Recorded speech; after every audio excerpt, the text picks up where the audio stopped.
우리 하나님의 말씀을 보도록 하겠습니다.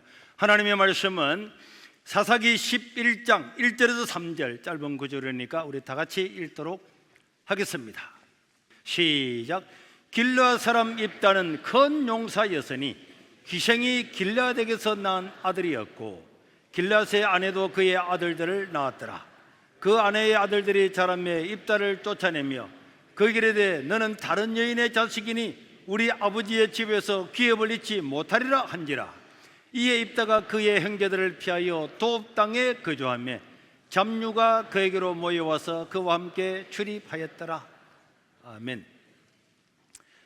자, 여기 나오는 주인공 이름이 있습니다. 이름은 누구일까요?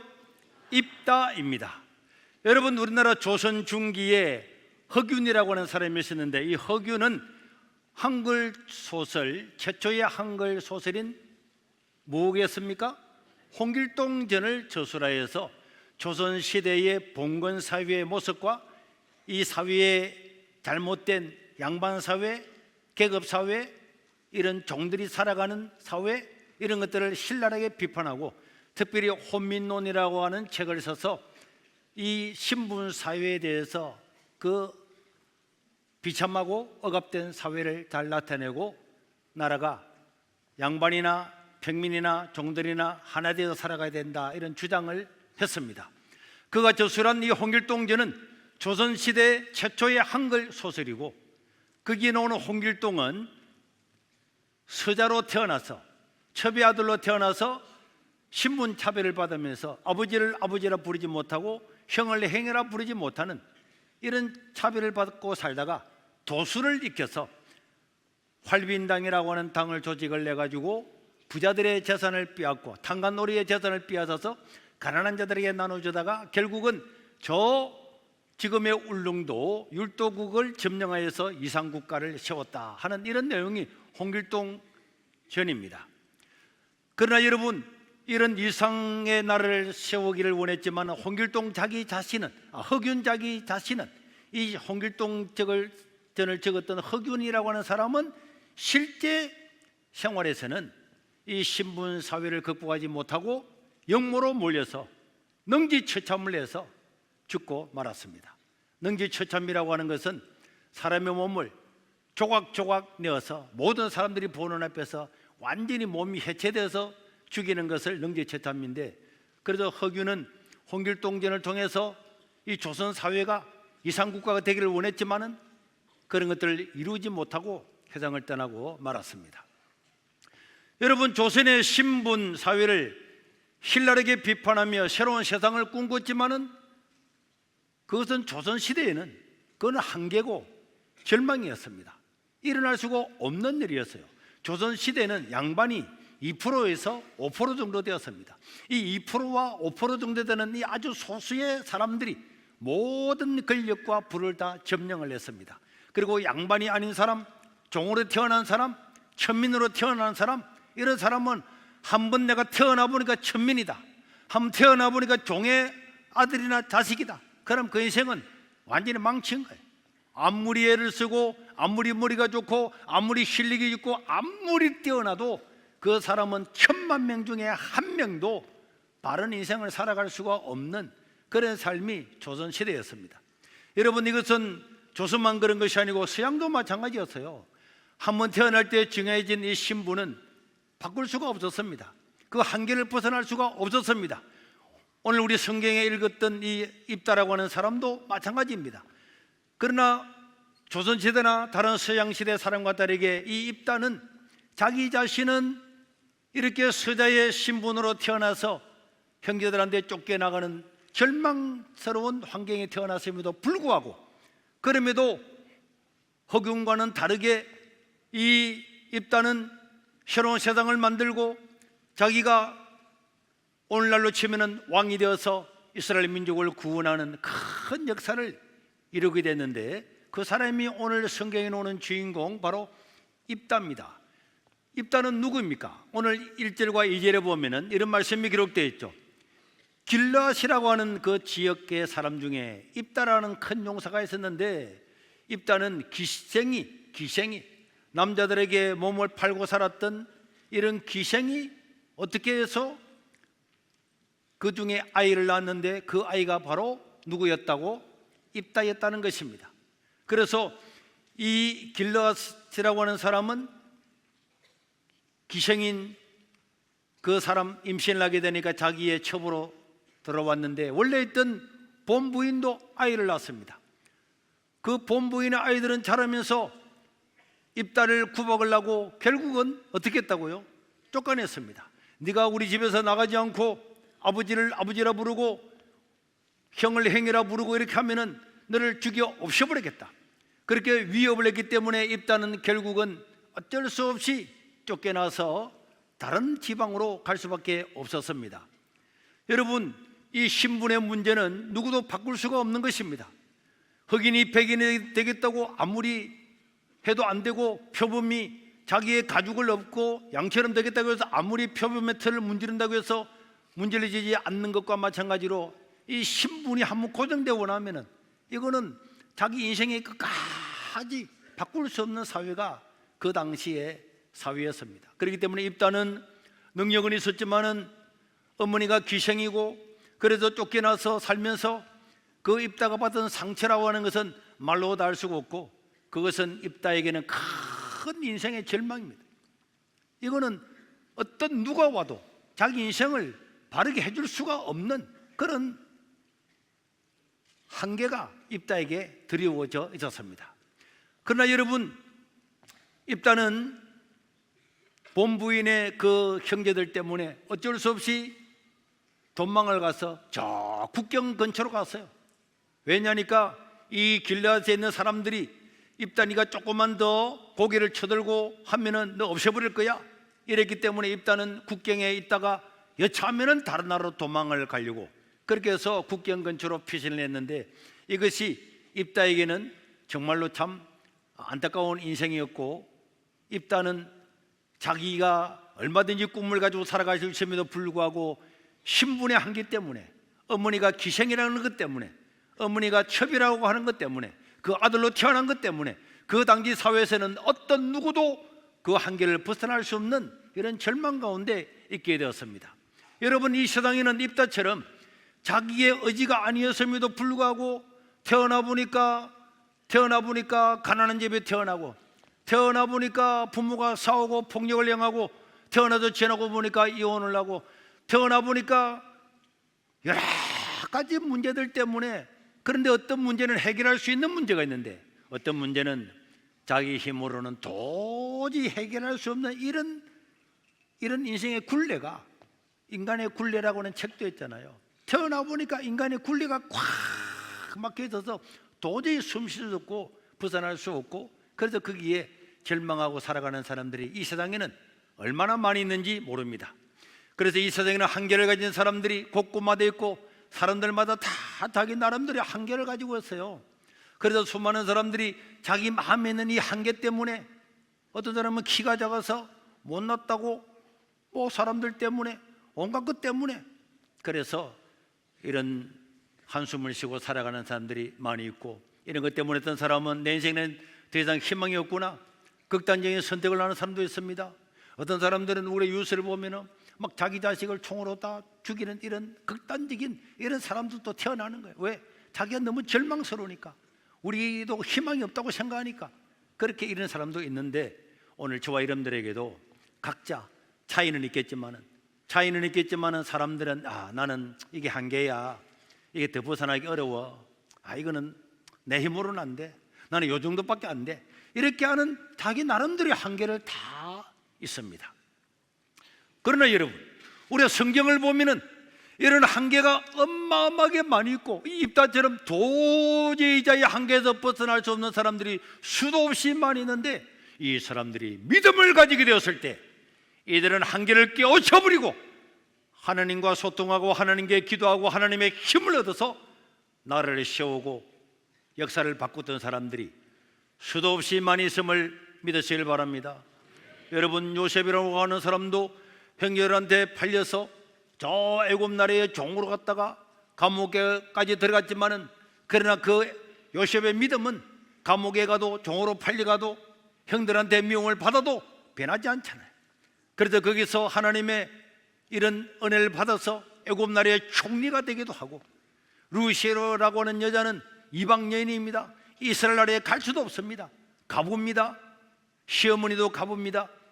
이제는 희망이 다 끊어졌음에도 불구하고 어머님의 하나님이 나의 하나님이요, 어머님의 백성이 나의 백성이요, 어머님이 믿는 하나님 믿는 곳, 어머님이 가는 곳마다 나도 따라가서 하나님을 섬기겠다고 하는 그 이방 여자 룻, 이젠 끝난 룻이지만은 그 믿음을 가지고 룻은 다윗의 할머니가 되는 큰 영광스러운 족보에 들어간 이런 사람이 되고, 그래도 우리가 성경을 보면은 사방팔방이 다 막히고 절망과 한계가 아무리 드렁치기처럼 우리를 얽어매고 우리 위를 막아도 하나님을 바라보는 자는 거기서 하나님을 통해서 절망 대신에 희망을 얻고 세상을 변화시키는 능력을 받게 되는 줄로 믿으시기를 바랍니다. 자, 그래서 이 입다는요 쫓겨났는데, 중동부 어디로 쫓겨났다고? 어디로 쫓겨났다고? 아쭈라 물어본다 그랬지. 어디로 쫓겨났다고? 크게 얘기해봐. 어디로? 도읍이 왜 도읍으로 도망갔어요? 답이나 문이나 전이나 이렇게 도망가고 왜 도읍 땅으로 도망갔을까? 도읍 땅은 왜 어떤 지역이었기 때문에 그래 도망갔어요? 뭐라고? 잘 모르겠습니다. 왜 도읍 땅으로 도망갔지? 도읍 땅의 특징이 뭐야? 왜 서울이나 부산으로 가지 않고 도읍 땅으로 갔냐고? 거기가 어떤 지역이었다고? 도읍 땅은 어떤 지역이었다고? 모르겠습니다. 왜 도읍으로 도망갔다고? 뭐라고? 예담이 뭐라고? 국경이라 그랬지. 국경. 예담이 없네 이거. 왜 국경으로 도망갔습니까? 다른 나라를 빨리 저 처음엔 다른 나라 도망가려고 알고 있었지. 알고 있어도 말 못하면 헛방이야. 수능 시험 치고 와서 목사님 다 알았는데 시험을 못 쳤습니다. 그것도 실력이야. 쫓겨난 입당은 형제들한테 생명의 위험을 받았기 때문에 저 국경 도읍 땅으로 도망갔어요.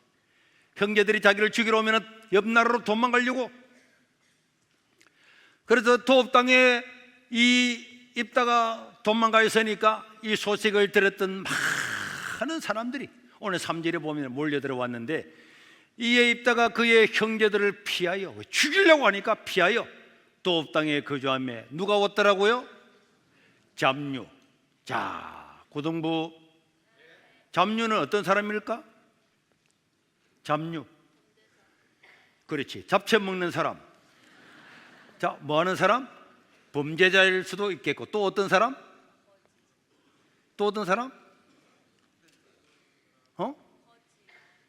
거지도 있을 수 있고, 또 중등부 어떤 사람들이 있었을까요? 잡류 안에는? 잡류 안에 대답을 해줄게요. 여러 사람이 있었습니다. 항상 답은 여러 사람이야.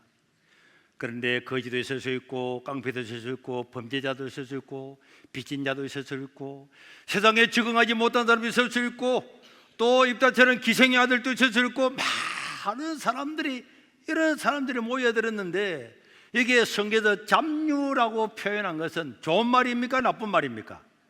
나쁜 말이에요. 잡류가 좋은 게 아니잖아요. 그래서 우리는 어떤 사람을 보고 야, 정가 사범이다, 잡범이다 이래 이야기하잖아요. 그 잡범이 좋은 뜻입니까? 좋은 뜻이 아니잖아.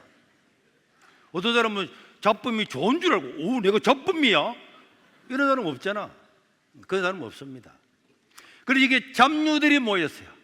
잡류들이 모여들었는데 보니까 입다도 자기 자신 보니까 자기도 지금 쫓겨왔는데, 이게 보니까 똑똑한 사람, 정상적인 사람, 선비들 이런 사람들이 아니고 배우지도 못한 사람들, 거지들, 범죄자들, 자기 체지와 비슷한 사람들, 깡패 같은 사람들, 이런 사람들이 막 몰려드는 거야. 입다와 함께. 그래서 이 입다가 있는 이 도읍 땅은 세상에서 버림받은 사람들, 통제가 되지 않는 사람들, 이런 사람들, 그래서 성경은 이런 사람들을 잡류라고 이야기했습니다.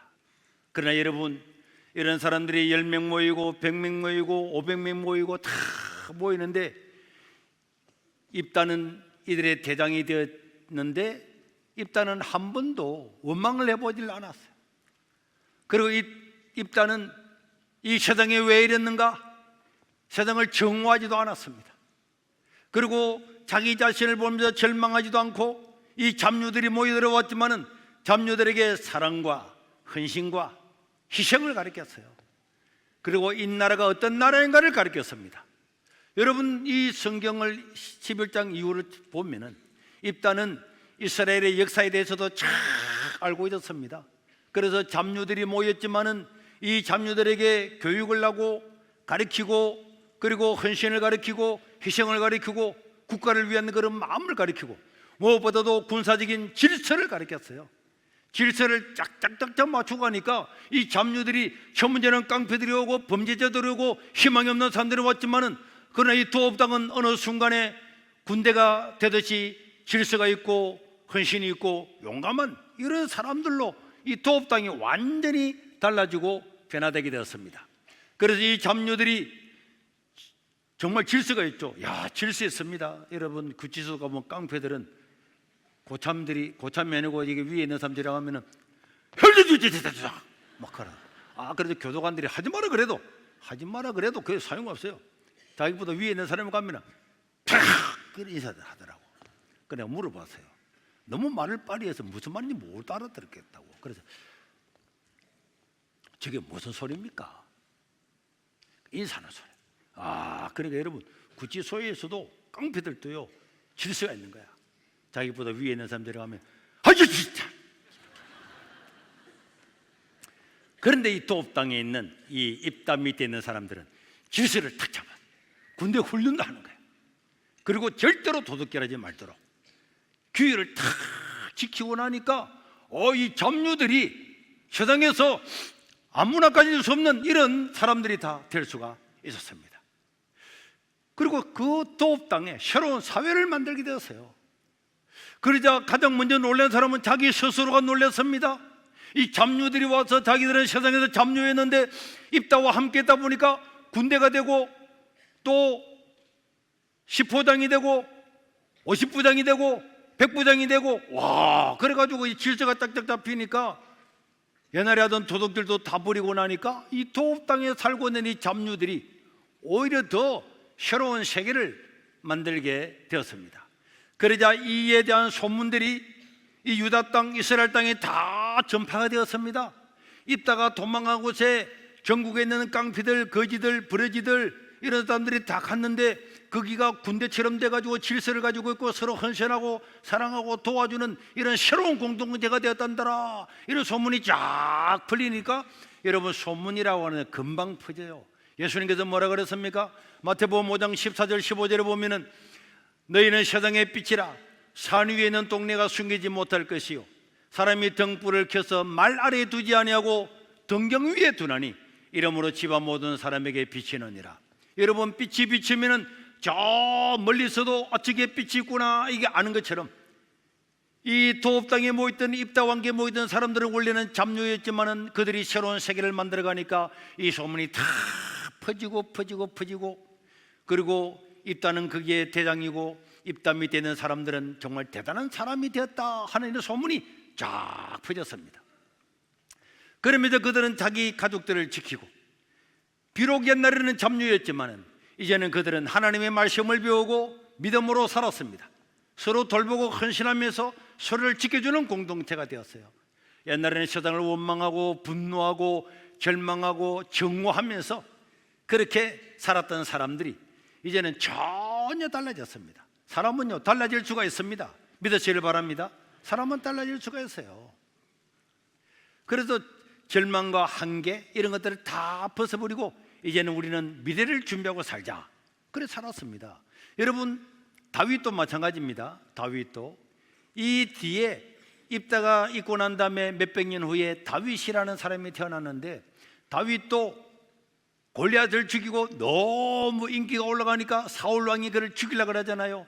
그래서 다윗도 어쩔 수 없이 다윗도 국경으로 도망갔습니다. 이 입다처럼. 사무엘상 22장 1절과 2절에 보면은 이런 말이 있습니다.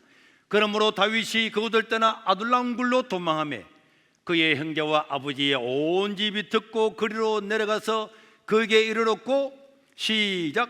환난당한 모든 자와 빚진 모든 자와 마음이 원통한 자가 다 다윗에게 모였고 그는 그들의 우두머리가 되었는데 그와 함께한 자가 400명 가량이었더라.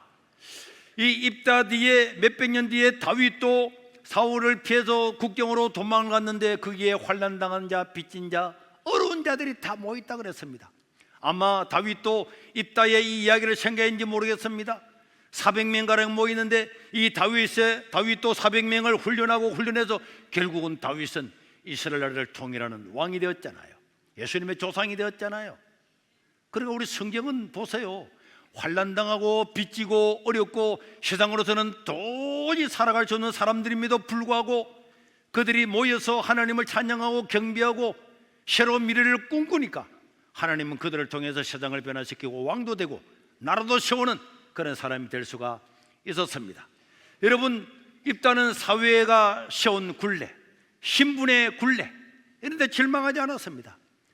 자기는 국경에서 그 변방에서 자신이 거기서 할 수 있는 일들을 하면서 준비하면서 때를 기다려야 돼. 내가 늘 말하지만은 사람은 자기가 있는 곳에서 미래를 준비하고 기다려야 됩니다. 그때가 어떤 때든지 상관없어요. 제가 내 인생을 뒤돌아보면은 탁이 맞다는 생각이 듭니다. 내가 중학교 2학년 때 교회를 나갔다가 짤짤해가지고 다 잃어버리고 죽을 고비를 넘기고 예수 안 믿고 있다가 나중에 중학교 3학년 때 가서 하나님 말씀을 들으면서 내가 구원을 받았구나, 하나님의 자녀가 되었구나. 중학교 3학년 때에 내가 하나님의 자녀가 되고 하나님 내 아버지라는 사실을 확실히 알게 되고 난 다음부터는 절망이나 염려가 없었어요. 그전에는 내가 이야기했잖아요. 학교 가서 여학생들이 나를 놀리고 하면은 나는 가만히 있어 말 안 해. 그렇지만은 집에 가가지고 그들이 노는 거 있을 때에 재래지고 화장실에 똥을 퍼가와가지고 그들의 신발에다가 요거만큼 딱 내놓는 거야. 나를 놀린 사람들이 신발 신고 집에 가려고 물컵이 뭐야? 똥이잖아. 똥을 묻으면 씻어도 냄새가 잘 안 간다고. 그렇게 했는데 예수님 믿고 하나님의 자녀가 되고 나니까 누가 뭐라 그러는데 전혀 그런 데에서 기분 나쁘거나 분노가 일어나지를 않는 거예요. 그래서 중학교 3학년 때부터 예수를 믿고 나니까 형철교회 다니면서 그 위에 무초상 기도원이 있었잖아요. 그래서 알바하려고 포도도 져다주고 짐도 져다주고, 나중에는 고등학교 됐을 때는 매일 시간 날 때마다 주말마다 시간만 나면은 또 이런 방학 때 겨울방학 때 짐을 지는데 한 번 지는데 40km를 지는데 그 높은 700고지를 그 악산을 맨몸으로 가도 사람들은 피곤해서 헤헤거리고 그러는데 저는 그 짐을 지고 하루에 5번씩 오르내렸어요. 새벽에도 딱 맞추면은 나가가지고 지게에다가 40kg 쇠면이나 이런 걸 탁 얹어가지고 그래 올라가는 거예요. 그래서 올라가면은 3,000원 받았어요. 그래서 하루에 5번 하면은 돈이 얼마야? 그런 거 모아가지고 헌금하고 그런 거 모아서 학교 다니고 그래 했습니다. 그런데 친구들이 와가지고 여름 수련회 할 때에 나와 똑같은 친구들, 나와 똑같은 나이 되는 아이들이 무초상 기도원에 간다고, 자기들은 수련회 간다고 도시에서 와서 예쁜 옷 입고 올라가면서 내보고 나하고 나이가 똑같은데도 내보고 아저씨 한 짐 좀 얼마 주요? 이래도 전혀 거기에 기분이 안 나쁘더라고.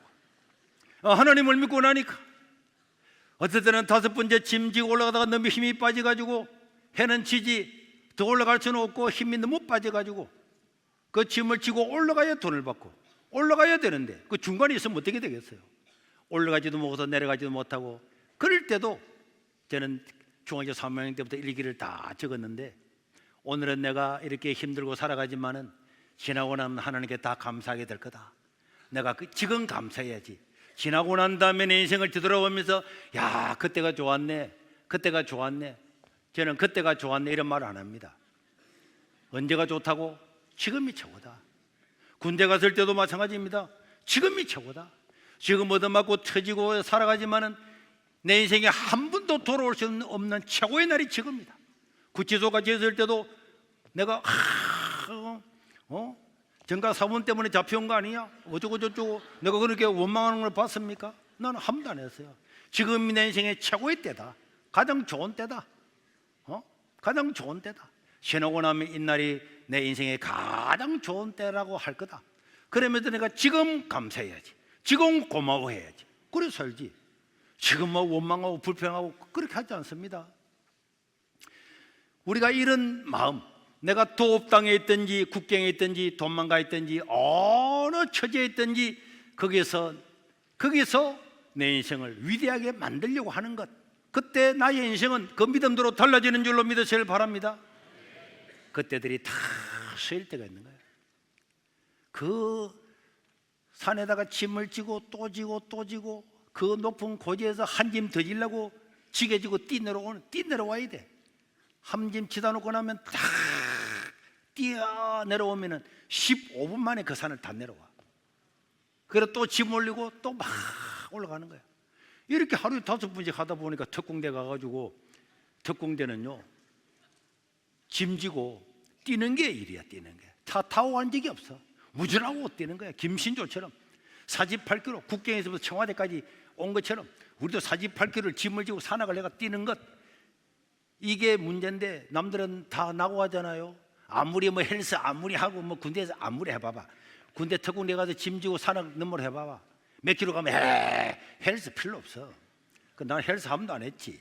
안 해도 무추산 계단 다다다다 뛰고 올라갔다가 내려다 다다다다 내려. 그러니까 사람들 군장 지고 하다가 쓰러지면 군장도 집어주고 대신 져주고, 그래서 죽을 사람도 살리고, 그래서 사령관도 전도하고 부대 대장도 다 전도하고. 여러분, 내가 가장 어려울 때 있었던 그 훈련을 통해서 내 인생을 더 크게 더 위대한 일을 만들 수가 있는 것입니다. 우리 사람들 마음에는 어느 철학자가 말하기를 다 자기 안에는 하나의 비평가 있어요. 비평가는 뭐 하는 겁니까?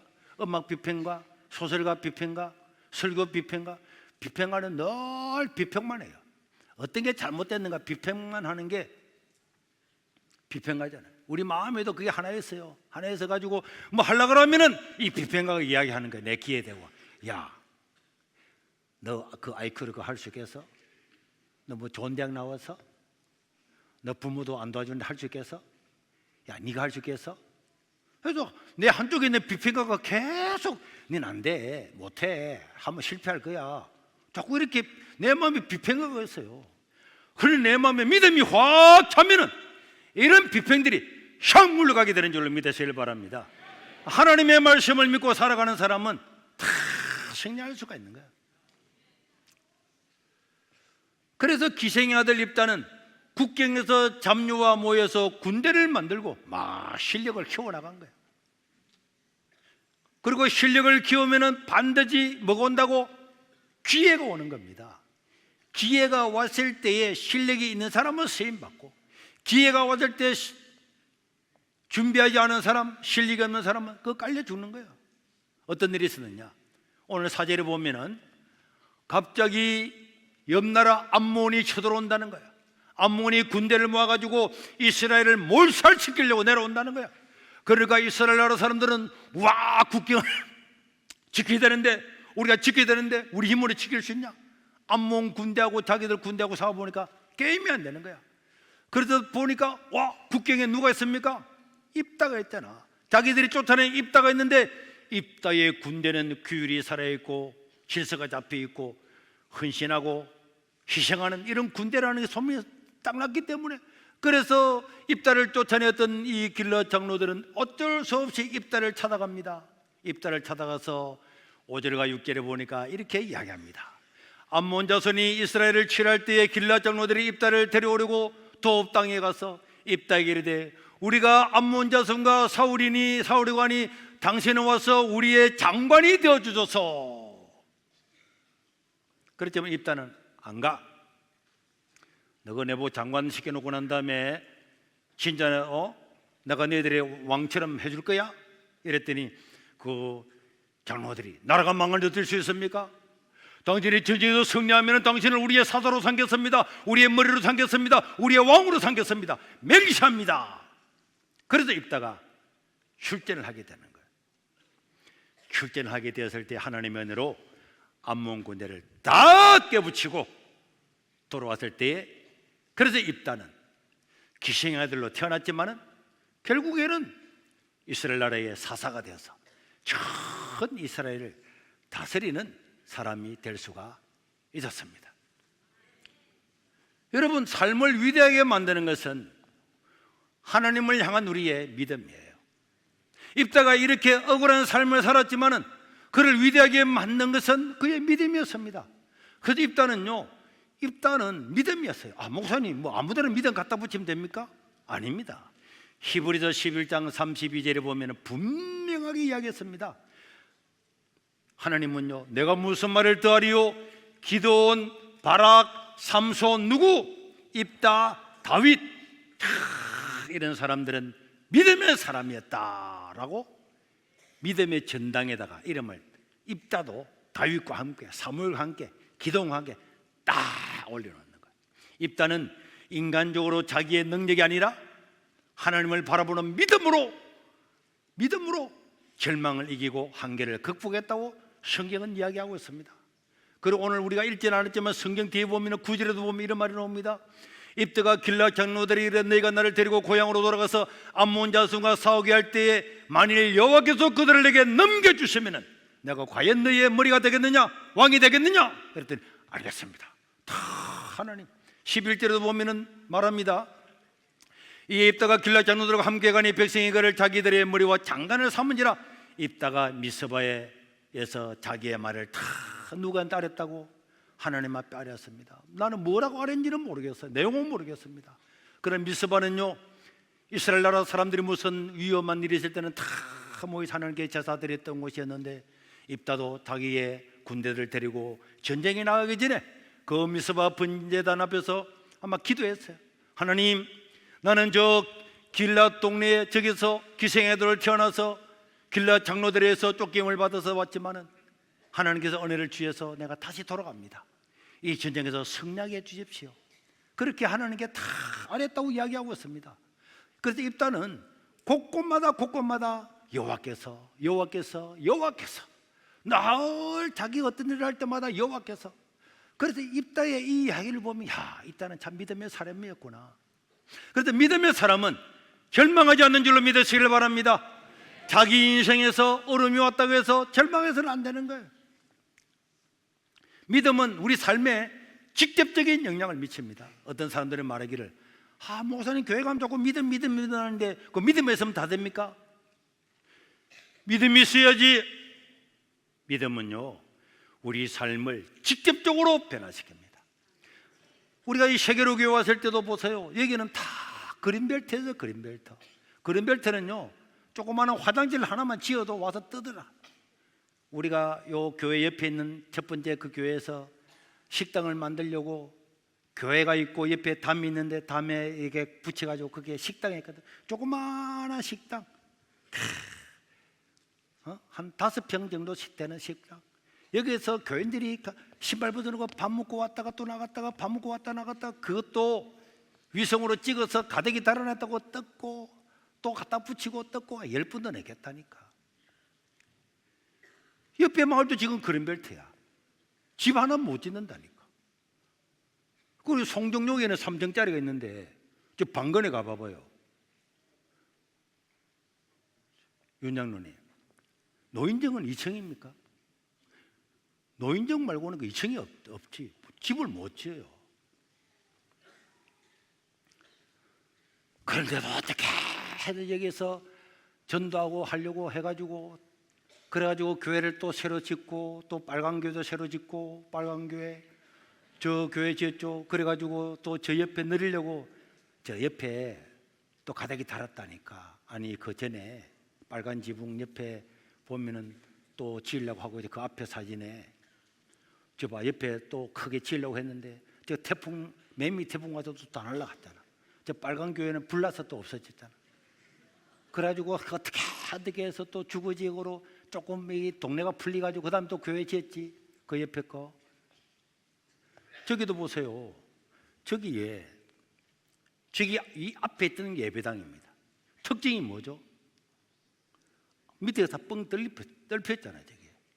저기 확대를 해보면 자세히 보면은 좀 더 잘라 그러는데 안 잘라서 그랬는데 저 자세히 보면요, 저 밑에서 밥도 안 먹었어요. 식당이 없잖아요. 사무실이 없잖아요. 예배당만 있어요. 예배당만. 전도회가 예배당만 꽉 차고 더 지을 수가 없는 거예요. 이게 이제 일종 주거지역의 한계가 있거든요. 다 예배당에서 다 사용하고 나니까 밥 먹는 거 저 밖에서 다 먹어서, 밖에서 바람 불어도 저기서 다 먹어서, 저 마당에서 문제가 일어나가지고 바람이 확 오면은 밥 받아놨는데 바람이 확 다 씻잖아. 그거 다 비벼서 다 먹었어요. 그거 버릴 겁니까? 거짓말입니까? 사실이었잖아요. 지금 밥 먹는데 여러분, 이 사람들이 동시에 우리가 식사를 다 하잖아요. 막 부딪히고 하는데 옛날 대남 얘기는요, 지금 왕궁입니다. 왕궁. 그렇지 않습니까? 그러니까 이 예배당을 다 서고 나니까 사무실 하나 둘 데가 없어서 밖에 다 넓히 있고, 저렇게 해가지고 어떻게 해가지고 하나님 은혜로 여기까지 왔는데, 우리가 믿음이 없었으면은 아이고 그래 멜트 풀릴 때까지 기다려야지, 언제 되겠냐, 기다려야 되는 거 아닙니까? 우리가 있었을 때 있었던 교회, 지금 교회 있습니까? 저 성상교회, 가주리교회, 모성교회 다 있었지만 지금 있습니까? 우리보다 더 큰 교회들은 다 사라졌잖아요. 그럼 우리에게는 뭐가 있었다고? 믿음이 있었잖아요.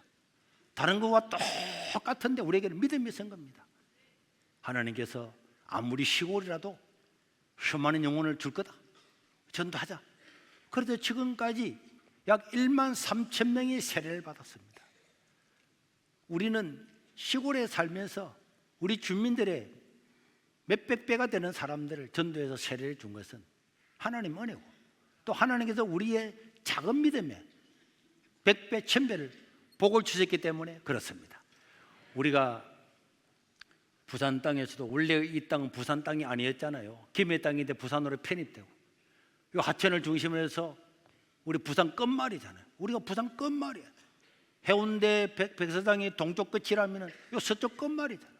이 변방이잖아요. 그렇지만 사람들마다 다 이야기합니다. 강사를 모시면은, 와, 목사님 어디 이상한 데로 끌고 가는 줄 알았습니다. 공항에 내려가서 부산역에 내려가지고 강사니까 차를 타고 가는데 점점 시골에서 집 한 채도 없는 데로 가는데 혹시 이게 잘못되는 거 아닌가? 와보니까 어마어마한 교회가 있는 거야. 여러분, 우리가 변방에 살아도 믿음은 불가능을 모르고, 믿음은 절망을 모르고, 믿음은 한계를 모르는 줄로 믿으시기를 바랍니다. 그래도 우리 성경은 이런 한계를 벗어난 사람들로 꽉 차 있습니다. 예수님의 제자들도 보세요. 다 어부들이었지만 하나님께서 그들을 통해서 로마를 복음화시킨 사람들이 될 수가 있었습니다. 우리 한국교회와 한국사회는 큰 한계와 어려움을 직면했지만은 이 한계를 벗어날 수 있을까? 우리 자유 대한민국은 계속 자유를 구가하면서 성장할 수 있을까? 한국교회는 계속 성장하고 복음 전할 수가 있을까?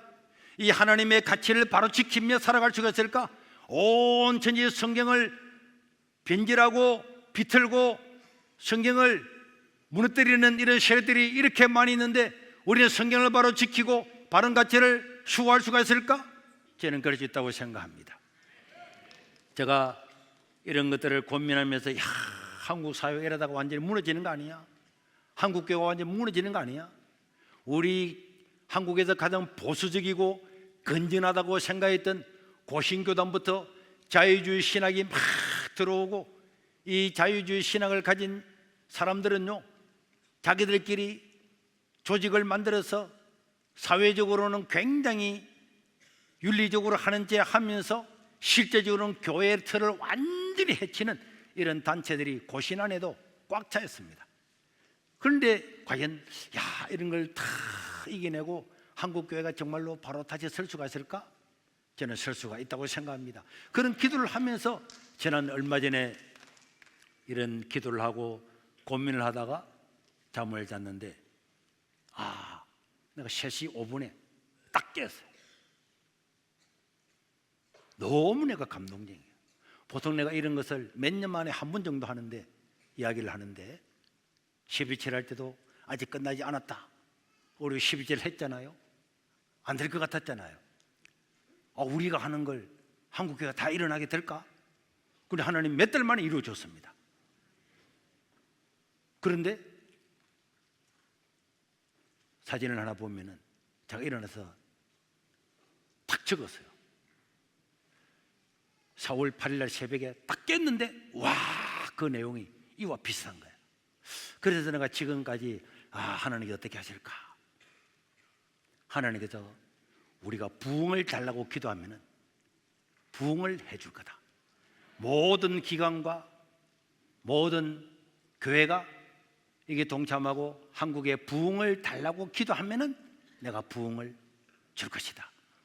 헬리콥터가 날아갈 때 그 밑에 막 바람이 불어가서 문제가 일어나고 나무가 있으면 나무가 막 풀이 휩쓸리는 것처럼 한국에도 우리 세계로 교회부터 시작해서 하나님 우리에게 부흥을 달라고 기관이 기도하고 주일학교도 기도하고 어른들도 기도하고 구역에도 기도하면은 이게 번져나가서 하나님께서 대한민국에 새로운 부흥을 줄 거다.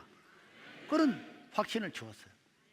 그래서 우리는 앞으로 기도할 때마다 대표 기도할 때나 구역에서 기도할 때나 밥 먹을 때나 언제든지 하나님 이 나라 이 민족에 새로운 부흥을 주셔서 기도하면은 하나님께서 이 부흥의 바람을 그 부흥의 능력을 성령의 권능을 우리에게 줄 줄로 믿습니다. 그래 주실 겁니다. 저는 12.7이 될 때도 그렇게 선포를 했고 그 이루어졌고 비전센터를 지을 때도 돈 10원도 없었는데 내가 감동한 사람을 통해서 내가 할 것이다 하는 하나님의 음성을 듣고 그것을 설교 시간에 그대로 전파했습니다. 하나님이 감동한 사람을 통해서 하나님이 하신답니다 하고 선포해 나갔는데 여러분 생각지도 않은 사람이 그 설교를 듣고 그날 오후부터 1,000만 원 가지고 오고 3,000만 원 가지고 오고 그 다음날 4,000만 원 가지고 오고 한 번도 우리가 본당만 5번 짓고 교육관을 몇 번 짓고 그 다음에 국제스쿨 짓고 어린이집 짓고 있을 때 다른 교회에서 우리에게 돈 10만 원도 도와준 적이 없는데 그 설교를 하고 난 다음에 그날부터 하나님께서 이 나라에서 저 나라에서 미국에서 많은 이름도 생전 듣지도 못했던 사람들이 헌금을 해서 비전센터를 지었습니다. 저는 우리가 새로운 부흥을 위해서 기도하면은 이 세계로교를 통해서 한국교회를 새롭게 부흥하는 놀라운 역사가 나타나게 될 줄로 믿습니다. 그래서 여러분들이 부탁하는 것은 모든 기관에서 공동기도, 대표기도, 모든 기도는 반드시 우리에게 부흥을 주시기를 하나님께 간절히 구하고 우리 개인이 하나님 이 나라에 이 땅에 새로운 부흥을 달라고 기도하면은 우리가 상상하지 못했던 부흥이 일어나게 될 줄로 믿습니다. 그래서 이 변방에서 하나님의 역사를 새롭게 이루어가는 우리 세계로교회가 될 수 있기를 주의 이름으로 축원합니다.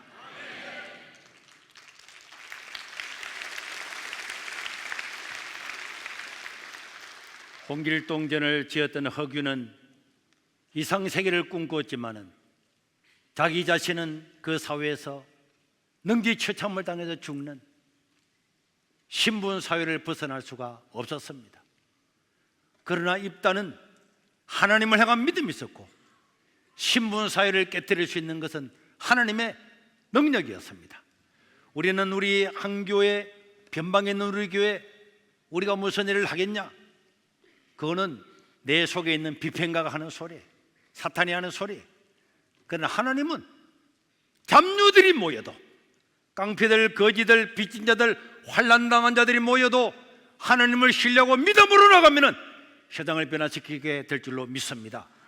이 믿음을 가지고 우리 세계로교회 성도 여러분들부터 우리들부터 한 사람 한 사람이 헌신해 나가면은 이 땅은 달라지고 변화될 줄로 믿습니다. 이 주인공이 될 수 있기를 주의 이름으로 축원합니다. 우리 한번 기도하겠습니다. 하나님 아버지, 우리 세계로교회를 사용하여 주시고 나를 사용하여 주시고 우리 구역을 사용하여 주시고 우리 교구와 기관을 사용하여 주시고 우리 세계로교회를 통해서 이 나라의 땅이 달라지고 변화되게 도와주시고 한국교회를 살려주시기를 원합니다. 이 나라 민족의 정치와 경제 모든 것들이 달라지게 되기를 원합니다. 법치가 바로 서기를 원합니다. 우리 주여 부르고 통성으로 기도하겠습니다. 주여! 자비로우신 우리 하나님 아버지, 하나님의 은혜를 감사합니다. 오늘도 오늘도 저희들을 긍휼히 여주시고, 사람들은 절망 가운데 한계 가운데 살아가지만은 하나님 오늘 또 하나님을 의지하는 사람들에게 임재하여 주셔서 은혜를 입혀주시고, 하나님 아버지여, 변방에서라도 잠녀들이라도 하나님을 의지하고 세상을 변화시키는 자들이 되게 도와주시기를 간절히 바라고 원합니다. 아버지, 우리가 있는 곳에서 원망과 절망과 한계와 정오를 버리고 하나님을 바라보는 믿음으로 이 땅을 변화시키고 나가는 자들 되게 도와주시고, 오늘이 가장 위대한 때가 되게 도와주시옵소서. 나의 인생에 가장 기가 막힐 웅덩이에 빠져있다 할지라도 오늘 이곳에서 하나님을 경외하고 하나님을 바라보며 위대한 인생을 살게 하시고 이 사회를 건설하시도록 도와주시옵소서.